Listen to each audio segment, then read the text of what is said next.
Hi friends, ఎలా ఉన్నారు? ప్రతి చెల్లెమ్మకు ప్రతి అక్కకు హ్యాపీ రక్షాబంధన్ అనమాట. అసలు రక్షాబంధన్ అనేది ఎందుకు జరుపుకుంటారో తెలుసా? జస్ట్ ఒక భరోసానే కాదు, అన్నయ్య అంటే ఒక భరోసా ఉండాలి, తన చెల్లెమ్మకు అండగా ఉండాలి, ప్రతి సిచ్యువేషన్లో తన వెన్నుండి నడిపించగలగాలి అని ఒక రక్షాబంధనాన్ని కడతారనమాట. అలాగే తమ్ముడికి కూడా అంతే. బట్ ఈ రోజుల్లో ఎలా ఉందంటే రక్షాబంధన్ అంటే మనీలానే ఉంది, సంబంధాలు కలుపుకుంటూ పోతుంది అనమాట రక్షాబంధన్ అనేది. మనీ విషయంలో మనీ నచ్చితే ఇస్తారు, లేకపోతే లేదు. బట్ డిమాండ్ చేయొద్దు. తన సంతోషంతో ఎంత ఇచ్చినా కూడా దాన్ని కళ్ళకద్దుకొని తీసుకోవాలి. అది ఇప్పుడు ప్రతి ఒక్కరి దగ్గర మనీ ఉండాలనేది ఏం లేదు.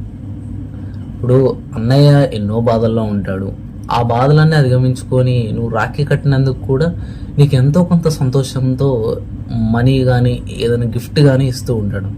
దాన్ని సంతోషంగా తీసుకోవాలి అంతే. అందరికీ హ్యాపీ రక్షాబంధన్.